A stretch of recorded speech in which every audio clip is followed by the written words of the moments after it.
আমি কোরআনকে দুনিয়ার বুকে পাঠিয়েছি যেন অন্ধকারে থাকা মানুষদেরকে যেন অন্ধকারের থেকে নিয়ে আমি আলোর দিকে আনতে পারি, জাহান্নামে থাকা মানুষদেরকে যেন জাহান্নামের থেকে নিয়ে আমি জান্নাতের রাস্তায় আনতে পারি, গুমরাহি থাকা মানুষদেরকে যেন গুমরাহির পথ থেকে আমি হিদায়াতের পথে আনতে পারি, বেনামাজীদেরকে যেন নামাজি বানাইতে পারি, বেরোজাদারকে যেন বেরোজাদার বানাইতে পারি, বেপর্দাশীল মহিলাদেরকে যেন আমি পর্দাশীল বানাইতে পারি, খারাপ লোকদেরকে যেন আমি ভালো বানাইতে পারি।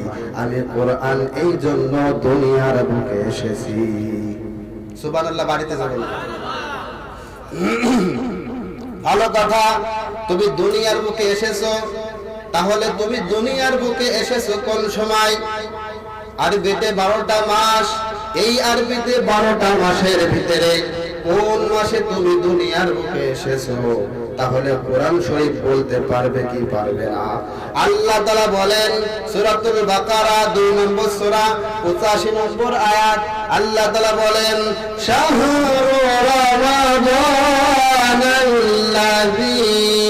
উনজিলা ফীল কুরআন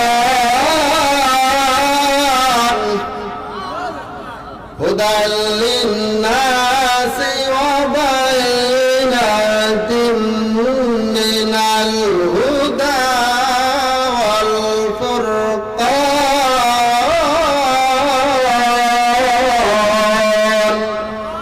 আল্লাহ তাআলা বলেন রমজান মাস হলো সেই মাস যেই মাসে আল্লাহ তাআলা পবিত্র কোরআনুল কারীম আল্লাহ পাক রব্বুল আলামিন নাযিলকৃত করেছেন। সুবহানাল্লাহ।